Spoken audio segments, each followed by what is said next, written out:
सास की 3 आंख वाली गाय। चांद गांव में रहने वाली रमैया फुर्तीली और मेहनती औरत थी। उसके परिवार में कुल 3 जने थे, रमैया, हरिपाल और केशव। घर बार की जिम्मेदारी पूरी तरह से रमैया के ही कंधों पर थी। उसके पास 3 आंख वाली गाय थी जो रमैया को अन्य गाय की तुलना में काफी सारा दूध दिया करती थी। रमैया को अपनी 3 आंख वाली गाय से काफी लगाव था। हाँ मेरी राम दुलारी, समझ रही हूँ। तेरी भूख के खातिर ही चारा तैयार कर रही हूँ, सब्र रख। रमैया चारा बनाकर अपनी भूखी गाय के आगे परोस देती है। उसकी गाय चारा सारा सफा चट कर जाती है और उसको चाट कर अपना प्यार जाहिर करती है। राम दुलारी, आज ना उपले खत्म होने वाले हैं, इसलिए आज तो मुझे ढेर सारा गोबर दियो। उसकी गाय जोर शोर से सींग हिलाते हुए खूब सारा गोबर करती है। रमैया सारा गोबर टोकरी में उठाकर कहती है, धूप तो बड़ी अच्छी हो रही है, क्यों ना मैं अभी ही उपले बनाने का काम निपटा लूं। रमैया कड़ी धूप में पसीने बहाकर गोबर के उपले बनाकर उसे सूखने को रख देती है। तभी सांझ होने को आती है। गांव के लोग दूध के बर्तन लेकर उसके घर आ धमकते हैं। अरे रमैया भौजाई, आज दूध मिली कि नहीं? घर जाकर खाना भी बनाना है। थकी हारी रमैया गौशाला में आकर दूध निकालती है। अरे रमैया बहन, क्या बात है, आज तुम बड़ी थकी थकी सी दिखाई पड़ रही हो। अरे बस पूछो मत, न पति का सुख है न बेटे का। मेरे खातिर तो अपना हाथ जगन्नाथ है। अरे ऐसे क्यों बोल रही हो? हरिपाल भाई साहब और केशव कुछ करते धरते नहीं है क्या? अरे वो दोनों तो आलस की जीती जागती मूरत है, एक दिन का भी नहीं हिलाते। अरे भौजाई जी, जब काम काज के लेके इतना किलत मचल है तो घर माँ बहुरिया काहे नहीं ले आवत हो? बात तो तूने एकदम भली की। घर के कामकाज में इस कदर उलझ गई थी कि बेटे के ब्याह की सोच ही मन से ओझल हो गई थी। रमैया अपने बेटे केशव के लिए रिश्ते तलाशने लगती है। जो तलाश रीपना नाम की लड़की पर खत्म होती है, जो देखने में काफी सुंदर और पढ़ी लिखी होती है। केशव, मुझे तो रिपना बहुत पसंद है, तू अपनी राय बता दे। माँ, आपकी पसंद मेरी पसंद है। रमैया हंसी खुशी अपने बेटे केशव की चट मंगनी पट ब्याह रचाकर रिपना को बहू बनाकर घर लाती है। बहू, मेरे इस छोटे से परिवार में तेरा स्वागत है। शुरुआती दिनों में रिपना का अपनी सास के प्रति काफी मधुर व्यवहार था, लेकिन धीरे धीरे दोनों के बीच कड़वाहट छाने लगी थी। एक बार की बात है। बस बहुत हो गया, अब मुझसे ये गुणी और संस्कारी बहू का ढोंग और नहीं हो सकता। अरे जिसका खुद का पति और बेटा उसकी कदर नहीं जानते, मुझे इससे क्यों डरना? एक सवेरे जानबूझकर रिपना देरी से सोकर उठती है। अरे बहू, क्या बात है, तेरी तबीयत ढीली है क्या जो आज इतनी देर से बिछोने से उठी? अब मैं हर दिन इसी वक्त उठूंगी, इसलिए तुम इसकी आदत डालो सासू माँ। अरे बहू, ये तू अपनी सास से किस ढीठ पने में बात कर रही है? बहू का देर से उठना घर से लक्ष्मी के वास का नाश करना है। ए बुढ़िया, बंद कर अपना ये प्रवचन, समझी ना? और कान खोल कर सुन, आज से मुझे इस दूध के आधे पैसे चाहिए, और अगर तूने किसी भी तरह की आनाकानी करने की सोची तो मैं तुम सबकी इज्जत उछालकर अपने मायके लौट जाऊंगी। अरे नहीं बहू, ऐसा गजब न करना, वरना गांव समाज में हमारी बहुत बदनामी होगी और मेरे सर पे ये कलंक लग जाएगा कि मैं बहू नहीं बसा सकी। मैं तुझे हर दिन दूध की बिक्री का आधा पैसा दे दिया करूंगी, वादा। रमैया को इस बात का बड़ा पछतावा हो रहा था कि काश ब्याह से पहले ही रिपना के अकड़ू और लोभ भरे मंसूबों को भांप पाती तो आज ऐसा दिन न देखना पड़ता। वो हिम्मत हार कर गौशाला में बंधी अपनी 3 आंख वाली गाय से लिपट कर आंसू बहाने लगती है, जिसे देख उसकी गाय उसे पुचकारने लगती है। तेरी माँ आज एकदम अकेली पड़ गई है राम दुलारी। विवाह के बाद पति पर आस किया, वो आस टूटकर बिखर गई। फिर बेटे पर आस लगाई, वो भी चूर चूर हो गई। अब बहू ने शर्त रखी है कि तेरे दूध से आए आधे पैसे मुझे उसे देने होंगे।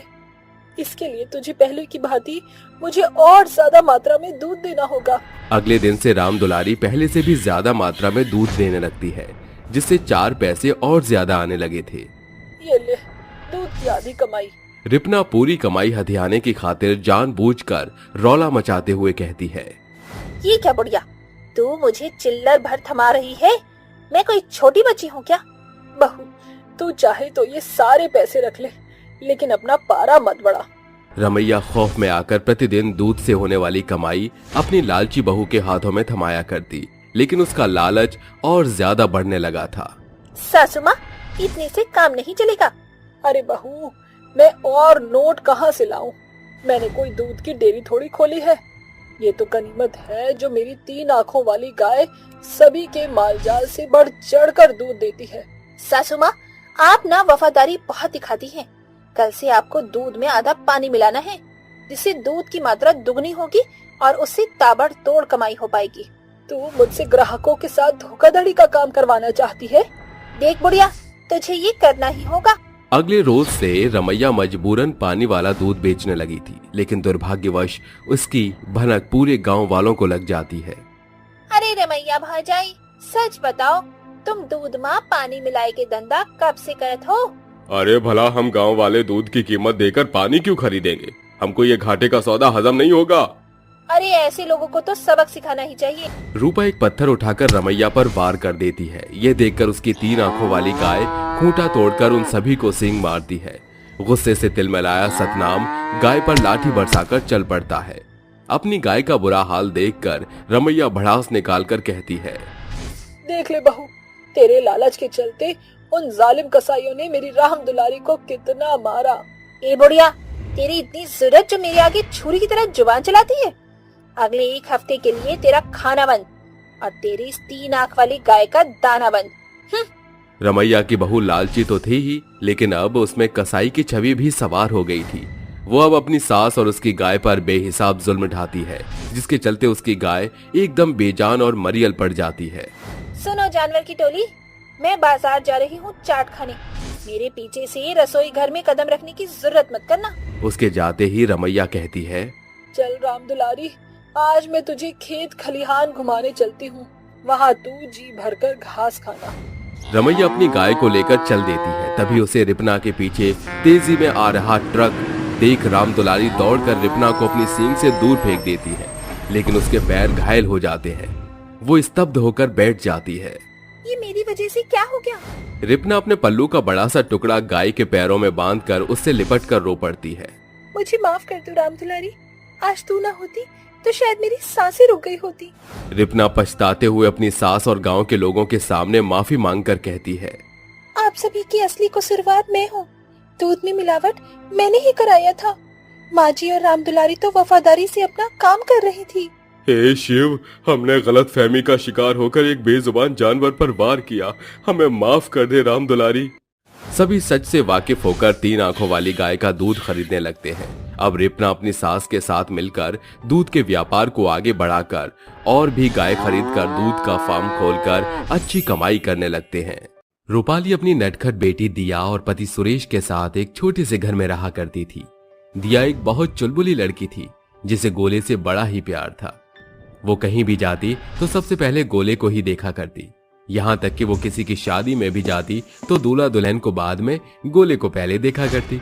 ऐसी एक बार की बात है जब रूपाली दिया के साथ शादी में जाती है। जहाँ जाते ही दिया गोले पर टूट पड़ती है और खुद से बोलती है, हाय हाय, मजा आ गया, आज तो पेट भर के गोला खाऊंगी। दिया बेटा, आज कौन सा तेरे पैसे लगने हैं? इतना बोलकर दिया गोला खाना शुरू कर देती है। फिर क्या था, ये देखकर सभी मेहमानों की नजर दिया पर मानो जैसे अटक जाती है और तभी दिया बोलती है, आप सब मुझे ऐसे क्यों देख रहे हैं? कभी किसी लड़की को गोला खाते नहीं देखा क्या? और वैसे भी बारात को आने में भी बहुत समय है। और एक बात बताओ, इंसान शादी शादी में आता ही क्यों है? खाने के लिए ना। तो फिर आप सब मुझे ऐसे क्यों देख रहे हैं? जिसके बाद सभी दिया पर से नजरें हटाकर शादी को एंजॉय करने लगते हैं। पर इतने गोले खाने के बाद भी दिया जी का तो पूरा ध्यान शादी पर न होकर गोले पर ही रहता है। ये सब देखकर उसकी माँ बोलती है, अरे बेटा, गोले से ध्यान हटाकर अब थोड़ा दुल्हा दुल्हन को भी देख लो। कब से तो देख रही हूँ माँ कि लड़का लड़की को खिलाता है तो वो शर्माती है, और जब लड़की लड़की को खिलाती है तो वो शर्माता है। मेरी शादी होगी तो मैं तो अपने पति से पहले ही बोल दूंगी, मुझे सबसे पहले गोले ही खिलाए। अरे अगर तू दुल्हन होकर इतना गोले गोले करेगी तो लड़की वाले पता है तुझे क्या बोलेंगे? कहेंगे कि हमारे गोले वाली दुल्हन है। जिसको जो बोलना है बोल ले, पर मैं तो शादी वाले दिन चुपके से बाहर जाकर गोले खाकर आऊंगी। ये तो मेरी फैंटेसी है। कुछ देर बाद दिया और रूपाली शादी के फंक्शन से घर आ जाते हैं। ऐसे ही कुछ दिन बीत जाते हैं और रूपाली अपनी सास से बोलती है, माँ जी, अपनी दिया बड़ी हो गई है। मैं सोच रही हूँ कि इस साल उसके हाथ पीले कर दूं। अरे बहू, तूने तो मुझसे मेरे मुंह की बात छीन ली। मैं अभी सारे रिश्तेदार वालों से अपने दिया की शादी की बात करती हूँ। फिर क्या था, रूपाली के सास फटाफट अपने सभी रिश्तेदार के पास फोन घुमा देती है और सभी को दिया के लिए लड़का ढूंढने को कह देती है। बहुत जल्दी दिया के लिए एक अच्छा लड़का देख लिया जाता है। लड़का अच्छे घर से होता है और उसका नाम विवेक होता है। विवेक अपनी माँ पुष्पा के साथ दिया को देखने उसके घर जाता है, जहाँ दिया अपने हाथों से लड़के वालों के लिए तरह तरह के पकवान बनाती है, साथ ही गोले भी बनाती है। अब क्या था, दिया सबके सामने गोले को रखकर बोलने ही वाली होती है कि तभी दिया की दादी बोलती है, अरे हमारी दिया बड़ी ही संस्कारी है। घर के सारे काम काज करने आते हैं इसको, और खाना तो पूछिए ही मत। ये सब हमारी दिया ने ही बनाया है। आप एक बार इसके हाथों का गोला खाकर देखिए, बड़े ही स्वादिष्ट गोले बनाती है हमारी दिया। जिसके बाद दिया बोलती है, ये मेरी स्पेशल रेसिपी है। कुछ देर बाद लड़के वाले रिश्ता पक्का करके चले जाते हैं। ऐसे ही दिन बीतने लगते हैं और शादी से एक दिन पहले दिया अपने मंगेतर विवेक से फोन पर बात कर रही होती है और उससे बोलती है, सुनो, गोले मेरी फेवरेट हैं। मैं चाहती हूँ कि आप मुझे मेरे मुंह दिखाई पर गोले ही गिफ्ट करें। हम दोनों साथ में मिलकर खाएंगे। अरे दिया, मुंह दिखाई में गोले कौन मांगता है? खैर, तुम्हें गोले खाने हैं ना, मैं तुम्हें शादी के बाद बहुत सारे गोले खिला दूंगा, तुम फिक्र मत करो। शादी के बाद क्यों? शादी वाले दिन क्यों नहीं? जिस दिन हमारी शादी होगी उसी दिन आप मुझे अपने हाथों से गोले खिलाना। अच्छा अच्छा, ठीक है, जैसा तुम कहो। आखिर दिया अपने मन की बात विवेक से मनवा ही लेती है। देखते ही देखते शादी का दिन पास आ जाता है। दिया दुल्हन के जोड़े में बहुत अच्छी लग रही थी। सभी लोग बाहर शादियों में तैयारी में लगे थे, तो वहीं दिया अकेले अपने रूम में तैयार होकर बैठी होती है और खुद से बोलती है, आज मेरी ही शादी है और एक दुल्हन अपनी शादी पर गोले नहीं खा पा रही। हे भगवान, ये कैसा अन्याय हो रहा है एक दुल्हन के ऊपर। शायद ही आपने ऐसी दुल्हन देखी होगी जो अपनी ही शादी के गोले खाने के लिए ऐसे बेसब्र हो रही हो। अब क्या था, दिया धीरे से दरवाजे के पास जाती है और अगल बगल देखने लगती है। रास्ता साफ देखकर दिया जल्दी से बाहर जाती है और पास के ही एक गोले वाले के पास जाकर गोले वाले से बोलती है, अंकल जी, आज मेरी शादी है और मैं दुल्हन हूँ, इसलिए आप जल्दी से ना सबसे पहले मुझे अच्छे रंग बिरंगे गोले खिला दो, ताकि ये दुल्हन जल्दी से अपनी शादी में जा सके। मेरा दूल्हा वेट कर रहा होगा। गोले वाला दिया की हरकतों पर हंसता है और उसे गोले खिला देता है। दिया गोले खा ही रही होती है कि तभी गोले वाला दिया से बोलता है, अरे बिटिया, तुम तो दुल्हन हो, तुम्हें गोले खाने के लिए बाहर आने की क्या जरूरत है? काका, कैसे ना खाती? मैं हमेशा इसी टाइम पर आपसे गोले खाती हूँ। अगर मैं आज दुल्हन बन गई तो इसका मतलब ये थोड़ा ना कि आज लास्ट दिन मैं आपसे गोले नहीं खाऊंगी। जिसके बाद गोले वाला खूब हंसता है और दिया को आशीर्वाद देता है। दिया गोले खाकर जल्दी से अंदर जाती है, जहां दिया की माँ उसे उसके कमरे में ढूंढ रही होती है। दिया जैसे ही अपने कमरे में जाती है तो रूपाली उससे बोलती है, दिया बेटा, तू कहाँ चली गई थी? तुझे पता है मैं कितना डर गई थी। आज तेरी शादी है तो दुल्हन है बेटा। माँ, मुझे पता है आपकी दिया बाहर गोली खाने के लिए गई थी। क्या करूं मैं तेरा?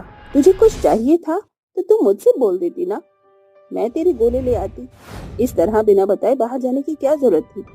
सब नीचे तेरा वेट कर रहे हैं। जिसके बाद दिया अपनी माँ के साथ नीचे जाती है। शादी का कार्यक्रम शुरू हो जाता है। बहुत जल्द दिया और विवेक की शादी हो जाती है।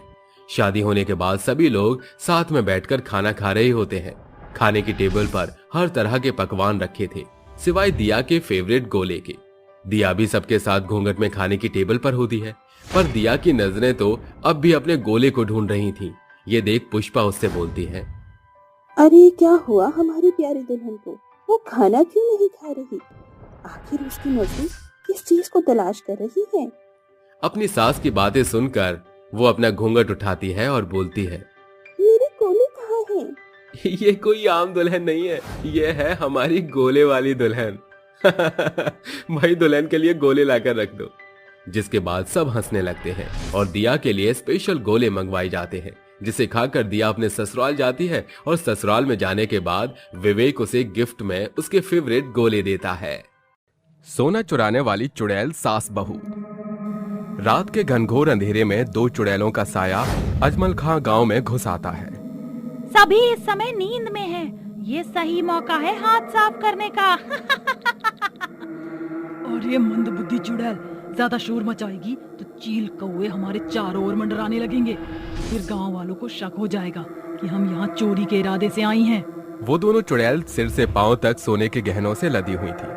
फिर वो चुड़ैल एक खिड़की के अंदर झांकते हुए कहती है, अरे ओ मेरी सड़ी गली खोपड़ी वाली बहू, वो देख तिजोरियां नजर आ रही हैं। जरूर इसमें सोने के जेवरात होंगे। फिर देरी किस बात की सासू माँ? दोनों चुड़ैल खिड़की से अंदर घुस आती हैं, जहां बिस्तर पर कादम्बरी गहरी नींद में सोई हुई खर्राटे मार रही थी।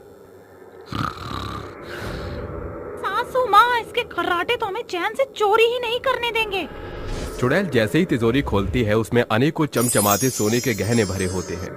आज तो हम सास बहू चुड़ैलों की लॉटरी ही लग गई। एक साथ इतना सारा सोना तो मेरी आंखों में ही नहीं समा रहा। चुड़ैल सोने के सिक्कों की चोरी करके हवा के झोंके के साथ उड़ती हुई अपने टूटे फूटे खंडहर पड़े घर में आती है, जहां सभी कोने में मकड़ियों के जालों के साथ चमगादड़ की टोली शोर मचा रही थी। घर के अंदर एक बड़ा सा संदूक रखा होता है। अरे ओ चुड़ैल, अपना नाच प्रदर्शन बाद में करना। जल्दी से इन गहनों को संदूक में छुपा दे। सासू माँ, ये सोने का 9 लाख का हार तो मुझे भा गया है, पहनकर देख तो लूं। ये सुनकर कोकिला चुड़ैल उसको जोरदार कंटाप मारकर कहती है, मेहनत करूं मैं और फल खाए तू। अरे दादा, कैसी कट्टर सास है मेरी। सोने के पीछे अपनी हीरे जैसी चुड़ैल बहू को बेरहमी से सूद डाला। अगली सुबह कादम्बरी घर का बिखरा हाल देखकर चौखट पर बैठी छाती पीटते हुए कहती है, अरे दादा, मैं लुट गई, बर्बाद हो गई। गांव के सभी लोग कादम्बरी के पास आकर कहते हैं, अरे क्या हो गया कादम्बरी मौसी, क्यों सवेरे सवेरे गला फाड़ रही हो? का बताएं महेश बिटवा, कल रात न जाने कौन निपुत्रा चोर हमरे घर में घुसकर चोरी कर गया। सारे सोना लूट ले गया। आग लगे ओके। सभी लोग अपने अपने कामों में लग जाते हैं, लेकिन हर दिन के साथ गांव में सोने की चोरी की वारदात बढ़ती ही चली जा रही थी। एक रात दोनों चुड़ैल गांव में कदम रखती हुई कहती हैं, आज कौन से घर पर धावा बोलना है सासू माँ? बहुरिया, ये मोटे पेट वाला तो वही सुनार है ना, जिसकी सोने की दुकान गांव से बाहर है। हाँ, ये सुनार बहुत माला माल है, क्यों ना आज इसको कंगाल बना दे। दोनों चुड़ैल अंदर घुसकर पूरे घर को छानबीन करने लगती हैं। सासू माँ, पूरा घर छान मार लिया, एक भी सोने का गहना नजर नहीं आ रहा। अरे सही से देख आलसन चुड़ैल, जरूर इस सुनार ने किसी खुफिया जगह सोने के गहने छुपाए होंगे। दोनों चोर चुड़ैल की निगाह दीवार की ताजी सीमेंट पर जाती है। इतना आलीशान घर में आखिर ये दीवार इतनी गीली क्यों है? जरूर इस सुनार ने वहाँ खुफिया तिजोरी बनाकर सोना छुपाया है। चुड़ैल अपने जादू से उस दीवार को खोदती है। वो दोनों चुड़ैल देखती हैं कि वहाँ पर सोने का भंडार है। दोनों चुड़ैल सारा सोना बाहर निकालती है। अरे सासू माँ, बुढ़ापे के साथ आपकी अकल भी घटती जा रही है। जल्दी करो, अगर ये सुनार जाग गया तो हमारा शिकार कर डालेगा, पकड़ी जाएंगे हम। दोनों चुड़ैल सोने के जेवर को बटोर कर अपने खंडहर घर में आकर उन्हें संदूक में रखकर कहती हैं, आखिरकार हमारी हर दिन की चोरी रंग ले आई। चुड़ैल सास बहू की टोली अजमल खां गांव में सबसे अमीर हो चुकी है। मेरी मंदबुद्धि चुड़ैल बहू, भले ही तू सोने के पीछे थोड़ा लालची है, पर है तू बड़े काम की चीज। हमने उस सुनार को अच्छा चकमा दिया। कहावत नहीं सुनी आपने, 100 सुनार की 1 लोहार की। दोनों चोर चुड़ैल सोने से भरे संदूक पर पसर कर पूरी रात बतियाती हैं। कुछ घंटे गुजरने के बाद सवेरा होते ही सूरज आसमान में चढ़ आता है। अरे ये रात कब होगी? सूरज डूबेगा तभी तो रात आएगी ना सासू माँ। सूरज डूबने के साथ चांद आसमान में उजागर होता है। वो पूर्णिमा की रात थी। चांद अपने पूरी रोशनी में था, जो पूरे अजमल खां गांव पर अपनी चमक उजागर कर रहा था। एक तो एकदम अजोरिया रात है, हवा भी एकदम मस्त चल रही है। अब तो मैं द्वार पर ही खटिया बिछाकर सोऊंगा। जहां पूरा गांव नींद में था, वहीं दोनों चुड़ैल स्वर्णा के घर सोने की चोरी कर रही थीं। अरे ओ मूर्ख सासू माँ, सारा सोना आज ही हजम करने की ठान कर आई हो क्या? चलो। हाँ हाँ चल चल चल। चोर चुड़ैल दबे पांव जमीन पर चलने लगती है। तभी उनके पांव में बंधे सोने की पायलों की छम छम गांव में गूंज उठती है कि अचानक सूरज की आंख खुलती है। अरे ये कौन आधी रात घुंघरू छनका रहा है? उसकी नजर कंधे पर पोटली धरे भाग रही चुड़ैल पर जाती है। अरे बाप रे, सोने के इतने आभूषण अजमल खां गांव के तो भाग चमक गए। साक्षात लक्ष्मी मैया दर्शन देने आ गईं। नींद में होने की वजह से सूरज को सब कुछ धुंधला दिखाई पड़ रहा था। फिर जैसे ही वो आंखें मलता है, चुड़ैल को देखकर कहता है, अरे दादी, ये तो चुड़ैल है। अरे इसका मतलब गांव में हो रही सोने की चोरी करने वाला कोई और नहीं बल्कि ये चुड़ैल है। सुबह होते ही वो गांव के सभी लोगों को इकट्ठा करता है। सूरज, हमें यहाँ क्यों बुलाया है? अरे मुंह में दही जमा लिया है का? कछु बोलते का है नहीं? अरे गांव में सोने की चोरी करने वाले का पता चल गया। वो चोर किस गांव का रहने वाला है, बता सूरज। अरे वो जिंदा नहीं बल्कि मुर्दा है। अरे 2-4 चुड़ैल ही सभी के घरों में सोना चुरा रही हैं। तो एक चुड़ैल मुझको सुनार से भिखारी बना गई। तेरी जैसे पुराने जमाने में लोग घर के जमीन में सोना गाड़ कर रखते थे, हमको बचे हुए सोने को घर की जमीन में गाड़ना होगा। आज रात वो चुड़ैल चोरी के मंसूबे से दोबारा जरूर आएगी। आने दो उसे। सभी गांव वाले चुड़ैल को आता देख घरों की छत पर कुछ पेड़ों के पीछे तो कुछ पेड़ों के ऊपर छुप जाते हैं। तभी चुड़ैल कदम रखकर कहती है, आज एक बार में ही सारे सोने की सफाई करके ही जाएंगे। लेकिन आज सभी घर खाली क्यों हैं और इतना सन्नाटा क्यों है यहाँ? चुड़ैल गांव के प्रत्येक घरों को छान मारती है, लेकिन उसके हाथ कुछ नहीं आता। लगता है ये गांव वालों की कोई चाल है। दोनों चुड़ैल विशाल अवतार धरकर मुंह से आंधी उगलने लगती। गांव का माहौल एकदम भयानक होने के साथ आसमान एकदम लाल हो जाता है। सभी पेड़ बेधड़क गिरने लगते हैं कि गांव के लोग बाहर निकलकर कहते हैं, रुक जा चुड़ैल, बस बहुत हुआ। इस गांव का सारा सोना हड़प कर पहले ही अजमल खां के लोगों को गरीब बना चुकी है। अब क्या लेने आई हो? हम जानते थे कि ये तुम्हारी ही साजिश थी। सोना चुराने का बड़ा शौक है ना तुम चुड़ैलों को। आज सोना खिलाकर तुम्हें मौत के घाट उतारता हूँ। कोई फायदा नहीं होने वाला। दोनों चुड़ैल बौखलाकर सभी को इधर उधर फेंकने लगती हैं।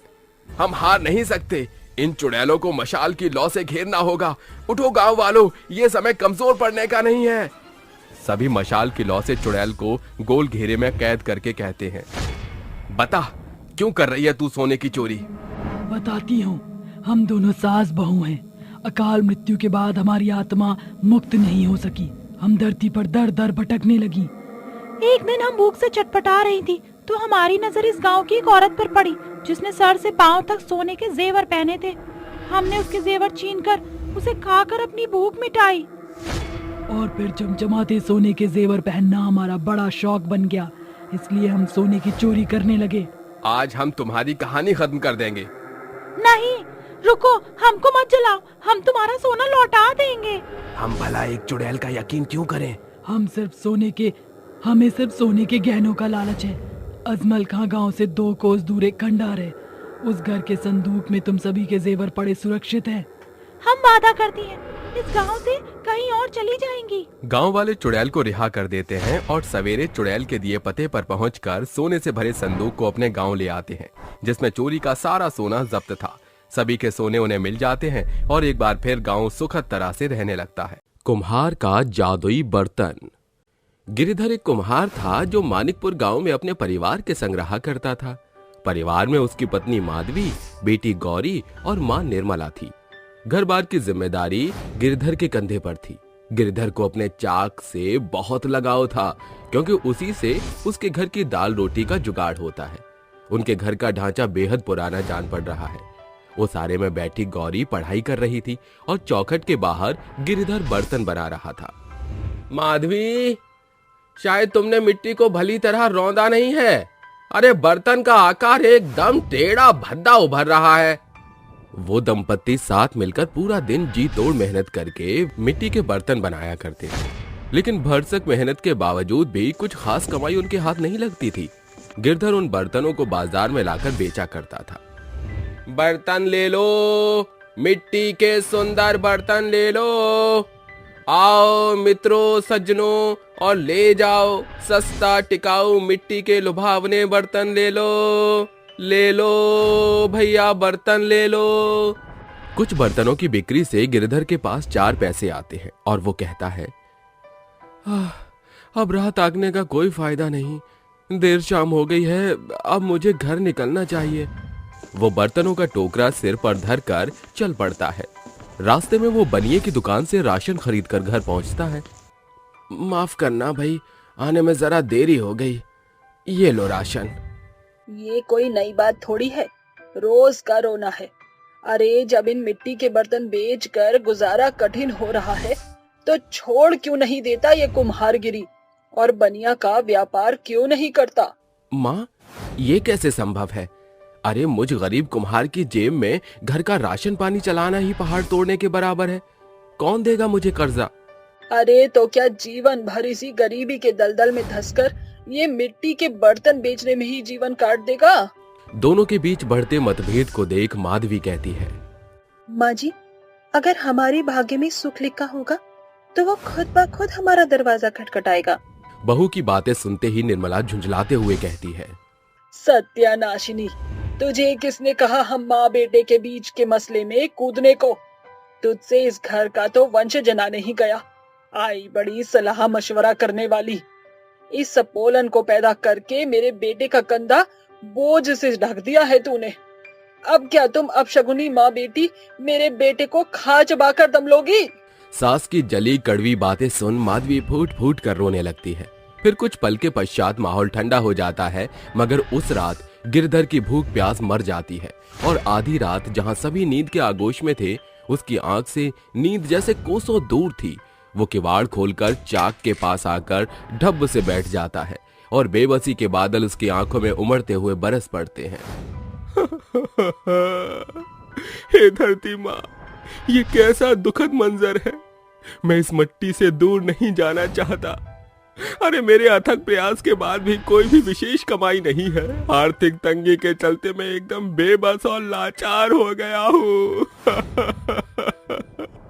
गिरिधर के बहते आंसू चाक पर सने मिट्टी में जैसे ही मिलते हैं, एक तेज लौ जल उठती है, जिसके साथ एक देवी सुशोभित वस्त्र पहने प्रकट होती हैं। गिरधर हाथ जोड़े कहता है, हे देवी, आप कौन हैं? क्या आप मेरी सहायता करने की खातिर आई हैं? मैं इस धरा की धरोहर धरती माता हूँ। तुम्हारे बहते अश्रुओं को देखकर मुझे आना पड़ा। मैं माँ एक कुम्हार हूँ। मैं अपने काम को जिस सच्चे लगन और परिश्रम से करता हूँ, उसके अनुसार मुझे फल नहीं मिलता। आप तो पूरे संसार का भार उठाते हैं। मुझे इस काबिल कर दीजिए कि मैं भी बखूबी अपने परिवार का भार उठा सकूं। गिरिधर धरती माँ से अपनी समस्या को साझा करता है। देवी अपने वरदानी हाथों से एक मिट्टी का घड़ा बनाकर उसे थमाती हुई कहती हैं, ये लो गिरधर।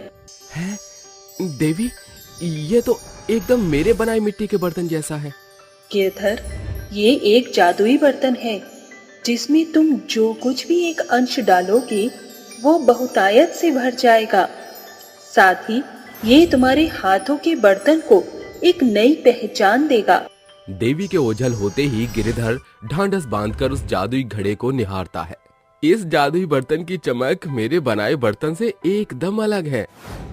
वो उसे घर के भीतर लाकर एक कोने में रख देता है। सवेरे उठने पर उसे कुछ अलग ही मंजर दिखाई पड़ता है। बाबूजी, आपको पता है ये मिट्टी का बर्तन जादुई है। सवेरे मैं जब खाना खा रही थी तो मेरे खाने का निवाला इसके भीतर गिर पड़ा और फिर उसमें से ढेर सारा खाना निकला। इसका मतलब कि ये सचमुच जादुई बर्तन है। वो उस बर्तन को चाक से छुआकर एकाएक मिट्टी के बर्तन बनाना शुरू करता है। अरे ये तो कमाल हो गया। इतने बरस में आज पहली दफा मुझ कुम्हार के हाथों इस मिट्टी के बर्तनों में अलग ही निखार चढ़ा है।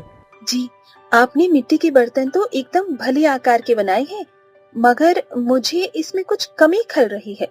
इन बर्तनों को आकर्षक रूप देने के लिए हमको औरों की भांति इन पर चित्रकारी नक्काशी करनी चाहिए। उससे मिट्टी के बर्तनों की खरीद पर जोर पड़ेगा, मगर रंगों की कीमत तो आकाश छू रही है। तुम चिंता ना करो। गिरधर फूल पत्तियां तोड़कर उन्हें पीसकर जादुई बर्तन के भीतर उड़ेल कर कहता है, अब देखना ये जादुई बर्तन का कमाल। जादुई मिट्टी के घड़े के भीतर एक उथल पुथल उठने के साथ उफान उठता है। अरे वाह, ये तो सचमुच जादुई मिट्टी का बर्तन है। इसने हमारी अल्प मात्रा के रंग को कितना ढेर सारा बना दिया। दोनों साथ मिलकर सभी मिट्टी के बर्तनों पर नक्काशी करते हैं, जिसे लेकर गिरधर बाजार में बेचने पहुंचता है। सुंदर मनमोहक मिट्टी के बर्तन, अरे सुंदर मनमोहक मिट्टी के बर्तन ले लो। स्वर्णा और मुग्धा नाम की दो औरतों की नजर गिरधर के मिट्टी के बर्तनों पर पड़ती है। फिर वो कहती हैं, अरे वाह, तुम्हारे मिट्टी के बर्तन तो सबसे अद्भुत हैं। इन पे की गई फूल पत्तियों की नक्काशी तो एकदम दर्शनीय है। क्या दाम है इन बर्तनों का? अरे एकदम सस्ता है भौजाई, 20 रुपए का एक। इतना सस्ता मोल? कच्ची मिट्टी के बर्तन है क्या? बनावट से तो बर्तन बड़ा ही टिकाऊ और मजबूत दिखाई पड़ रहा है, और इसकी नक्काशी में मानो जादू का जाल बिछा हो। वे दोनों औरतें कई सारे मिट्टी के बर्तन खरीद कर कुम्हार को पैसे देती हैं, जिन्हें लेकर कुम्हार खुश मन से घर आता है। अरे ये देखो माँ, जादुई मिट्टी के घड़े के चलते आज मुझे बाकी दिनों से बेहतर कमाई हुई है। मगर है तो चिल्लर ही।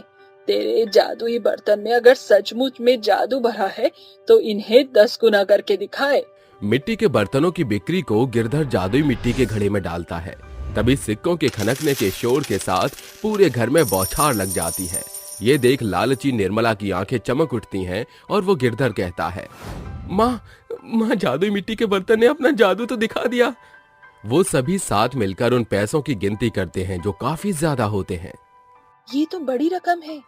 पिताजी, क्या इनसे हम बड़ा घर खरीदने का सपना पूरा कर सकते हैं? हाँ गौरी, इस जादुई मिट्टी के बर्तन से हम अपना हर नामुमकिन सपना साकार करेंगे। वो एक बड़े ही सुंदर हवादार घर की नींव खड़ी करते हैं और सारी सुख समृद्धि की चीजें खरीद लेते हैं। साथ ही गौरी की भी बड़े से विद्यालय में एडमिशन करा देते हैं। अरे गिरधर, अब तो हमारे घर में धन धान्य की कोई कमी नहीं, और फिर हमारे पास वो जादुई बर्तन भी तो है।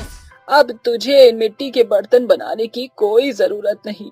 माँ, मैं इसलिए ये मिट्टी के बर्तन नहीं बना रहा कि मुझे आवश्यकता है, बल्कि एक कुम्हार की पहचान उसके मिट्टी के बर्तन से ही जान पड़ती है। जादुई मिट्टी के बर्तन से सारी अभिलाषा और विलासिता की चीजें संपन्न होने के बावजूद भी गिरधर में जरा भी अहंकार नहीं आता। ना ही उसके अपने हाथों से बनाई मिट्टी के बर्तन और कुम्हार होने की चाहत के प्रति रुझान कम होता है। वो सदा ही अपने काम के प्रति एक समान खरा जान पड़ता है और साथ ही अपने जादुई मिट्टी के बर्तन से औरों की मदद भी करता है। बच्चा चुराने वाली सास बहू।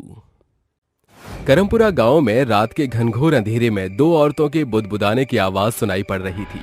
अरे शुभी बहू, जल्दी कदम बढ़ा, देख हमें उजाला होने से पहले अपने काम को अंजाम देना होगा। चोर सास बहू नीमकी के घर में घुसकर उसके बगल में सो रहे बच्चे को चुरा ले जाती हैं। सवेरे आंख खुलने पर नीमकी अपने दूध मुहे बच्चे को न पाकर भौचक्की रह जाती है। मेरा बच्चा, हे भगवान, मेरा मुन्ना कहाँ चला गया? वो सभी के घरों में अपने बच्चे की छानबीन करने लगती है। अरे क्या हो गया नीमकी, इतनी शिद्दत से कौन से हीरे जवाहरात की खोज कर रही है तू? मेरा मुन्ना लापता है सरपंच जी। क्या? मगर ऐसे कैसे हुआ? रात में बिजली जाने के बाद मुन्ना बहुत रो रहा था, तो मैं किवाड़ भेड़ के घर के ओसारे में मुन्ने को लेकर सो गई और आंख खुली तो मुन्ना गायब था। इसका मतलब कल रात हमारे गांव में किसी बच्चा चोर ने दस्तक दी थी। अब सभी को अपने बच्चे के प्रति चौकन्ना रहना होगा भाई। सभी औरतें सरपंच की सलाह मानकर रात में अपने घर के दरवाजे बंद करके सोने लगती हैं। तभी आधी रात बच्चा चोर सास बहू गांव में आ धमकती हैं। सासू माँ, सभी ने अपने घरों के दरवाजे बंद कर रखे हैं, ऐसे तो हम अपने मकसद में कामयाब नहीं हो पाएंगे। सबर रख बहू, जैसे ही बत्ती गुल होगी हम अपना काम चालू कर देंगे। अचानक आधी रात बिजली की कटौती के साथ अंबिका का बच्चा जोर शोर से बिलक बिलक कर रोने लगता है। का करूं, हमरा लल्ला तो गर्मी से बिलबिला कर रोए जा रहा है। अंबिका के लाख पैंतरे आजमाने के बाद भी उसका बच्चा चुप नहीं होता। अरे काहे काय काय करत है बचवा, गांव में सरेआम बच्चा चोर घूमत है। बच्चे के लगातार चीखने के कारण अंबिका थक हार कर किवाड़ खोलकर चौखट पर आ बैठती है। आहा, कोठरी के भीतर तो जैसे आग बरसत है, यहाँ कितना शीतल हवा बहत है। अंबिका थपकियां देकर अपने बच्चे को सुलाने लगती है। तभी उसकी भी आंख लग जाती है, जिसे देख बच्चा चोर सास बहू चतुराई से उसके बच्चे को चुरा ले जाती हैं। देखा बहू, हम आज भी चोरी में सफल रहे। इससे पहले कि हमारी चोरी पकड़ी जाए, हमें फौरन 9-2-11 होना होगा। सुबह होने पर अंबिका की आंख खुलती है और वो घबरा कर कहती है, लल्ला कहाँ चल गवा तू? अम्मा को ना सता बचवा। अरे शीला, उर्मिला, हमरे लल्ला को देखी होगा। अरे नहीं तो। अंबिका माथे पर हाथ धरकर धब से जमीन पर बैठते हुए कहती है, हे राम जी, वो बच्चा चोर हमरे आंखों के तारे को भी चुरा ले गवा। तभी अचानक सरपंच गांव में दौड़ते हुए आते उससे कहते हैं, क्या बात है, सवेरे सवेरे इतना कोलाहल क्यों मचा हुआ है? सरपंच जी, आज फिर गांव से एक और बच्चा चोरी हो गया है। लाख तरकीब बनाने के बाद भी कोई भी बच्चा चोर सास बहू को नहीं पकड़ पाता। हर दिन गांव से बच्चा चोरी की वारदातें बढ़ती चली जाती हैं। अरे समझ नहीं आ रहा क्या किया जाए, वो बच्चा चोर गांव में खुलेआम घूम रहा है। हमें जल्द ही इस बच्चा चोरी का मसला सुलझाना होगा। एक रात बच्चा चोर सास बहू रात के अंधियारे में फिर से गांव में दस्तक देकर कहती हैं, बस यही आखिरी बच्चा है जिसे हमें चुराना है। सासू माँ, आज हमारा रास्ता तो एकदम साफ है, देखो फाटक भी खुला पड़ा है। दोनों रानी के बगल में सो रहे बच्चे को उठाने के लिए हाथ बढ़ाती हैं। तभी रानी एकदम से आंख खोलकर दोनों का हाथ झटक कर दूर धकेलते हुए कहती है, तुम दोनों बच्चा चोरों की चोरी पकड़ी गई। अरे कैसी कसाई औरतें हो तुम, एक दुध मुहे बच्चे को उसकी माँ से अलग करते रूह नहीं कांपी तुम्हारी? एक माँ 9 महीने दर्द तकलीफ सहकर बच्चे को जन्म देती है।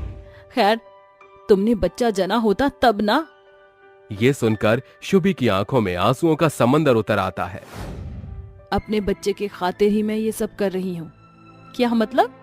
बच्चे चोरी की सच के तह तक पहुँचने के लिए तुम्हें इस बेबस माँ की दास्तान को सुनना होगा। स्वर्णपुरा गांव के निवासी किंजल को बधाइयां दे रहे हैं क्योंकि आज उसके घर बहू जो आई है। शुभी बहू, इस कलश को अपने दाहिने कदम से गिराकर अंदर आ जा। जी सासू माँ। बहू, मैं आज तक सिर्फ इकलौते बेटे की माँ थी, मगर अब मेरे पास तो जैसी बेटी भी है। क्या बात है माँ, बहू के आते ही पार्टी बदल डाली। मैं कहाँ गया? वो अपने छोटे से परिवार में बेहद खुश थी। गुजरते समय के साथ शुभी गर्भवती हुई। क्या बात है बहू, आज तेरा चेहरा इतना दमक क्यों रहा है? माँ जी, आप दादी बनने वाली हैं। क्या सच बहू? ये खबर तो गौरव को बताना बनता है। गौरव बेटा, तू पिता बनने वाला है। क्या सचमुच? माँ, मैं अभी घर आ रहा हूँ। पिता बनने की खबर सुनकर गौरव के पांव जमीन पर नहीं ठहरते। वो तेज रफ्तार से घर की ओर बढ़ता है कि तभी बीच रास्ते पर उसकी गाड़ी का एक्सीडेंट होने के कारण उसी समय उसकी मृत्यु हो जाती है। ये दुखद खबर सुनकर किंजल कहती है, बहू देख, इस घर का दीपक हमेशा के खातिर बुझ गया। माँ जी, गौरव की छवि मेरे कोख में समाई हुई है। हिम्मत रखिए, वो फिर लौटेंगे। समय के तेज पड़ाव के साथ शुभी गर्भावस्था के 9वें महीने में कदम रखती है। फिर एक रात, माँ जी उठिए, मुझे प्रसव पीड़ा शुरू हो चुका है, मुझे अस्पताल ले चलिए। दोनों सास बहू अस्पताल पहुंचते हैं, जहां शुभी एक बेटे को जन्म देती है। अरे मुबारक हो, आपको बेटा हुआ है। गोद में लिए बच्चे को नर्स शुभी के हाथों में थमाकर कहती है, ये रहा आपका बच्चा। शुभी अपने बच्चे को गोद में लेकर उसे चूमती चाटती है। मेरे कलेजे का टुकड़ा, लाइए बच्चे को मुझे दे दीजिए, इसे बेबी वार्ड में शिफ्ट करना होगा। नर्स बच्चे को बेबी वार्ड में शिफ्ट कर देती है, लेकिन आधी रात एक चोर दबे पांव वहां घुसकर कहता है, अरे वाह, ये बच्चा तो सबसे सुंदर है। अगर इसे मालदार पार्टी को बेचूंगा तो ढेरों नोट के बंडल मिलेंगे। लोभी चोर बच्चे को चुराकर रफू चक्कर हो जाता है। सवेरे नर्स बच्चे को बेबी वार्ड में न पाकर कहती है, डॉक्टर, बेबी वार्ड से एक बच्चा गायब है। बट बच्चे का हैंड टैग नंबर क्या था? 10। क्या कहा तुमने? 10 नंबर का टैग तो मेरे बेटे की हथेली में था। तुम सभी इतने गैर जिम्मेदार कैसे हो सकते हो? बहू हिम्मत रख, बच्चे के दाहिनी जांघ पर बड़ा सा काला सा तिल है, इससे हम उसे खोज लेंगे। चल। घंटों ढूंढने के बावजूद भी उन्हें बच्चे का आता पता नहीं चलता। हमने अस्पताल का चप्पा चप्पा छान मारा, मगर मेरा बच्चा कहीं नहीं मिला। माँ, इसे बच्चा चोरी का क्या वास्ता? तुम लोगों के बच्चे क्यों चुरा रही हो? हम सिर्फ सभी के जन्मजात बच्चों को चुरा कर उनकी तलाशी होती है, और जब अपने बच्चे का निशान नहीं पाते तो अगली रात उन्हें घर छोड़ कर आते हैं। सवेरे रानी पूरे गांव के सामने बच्चा चोर सास बहू का जिक्र बयान करते हुए कहती है। देखिए, भले ही इनका तरीका गलत था, लेकिन एक माँ होते हुए हम इसका हाल समझ सकते हैं। हमें एकजुट होकर इनकी मदद करनी होगी। सभी औरतें उनके संग मिलकर आस पड़ोस के गांव में उनके बच्चे की खोजबीन करती हैं। अरे रानी, अब तक तो चोर इनके बच्चे को कसाईयों के हाथ बेच चुका होगा। लगता है अब हमें खाली हाथ ही लौटना पड़ेगा। अचानक दोनों सास बहू को एक झोपड़ी से आ रही बच्चे की आवाज सुनाई पड़ने पर वो दौड़कर झोपड़ी में आती हैं। कौन हो तुम सब? माँ जी, वो देखिए, वही तिल जो हमारे बच्चे के जांग पर था। नीच कमीने, लौटा मेरा बच्चा। ये मेरा बच्चा है, भागो वरना। सभी बौखलाई औरतें चोर पर वार करके उसे चोटिल कर देती हैं, जिसके बाद सरपंच पुलिस को लेकर वहां आ धमकता है। इंस्पेक्टर साहब, लेकर जाइए इस चोर उचक्के को और इसे कड़ी सजा देना। देख बहू, हमारे कुल का दीपक आज हमारी आंखों के सामने है। हाँ माँ जी, गांव की औरतों का साथ हमें हमारे बच्चे तक ले ही आया। आप सबका शुक्रिया। इस तरह दोनों सास बहू अंत में हंसी खुशी नन्हे मेहमान का स्वागत करती हैं।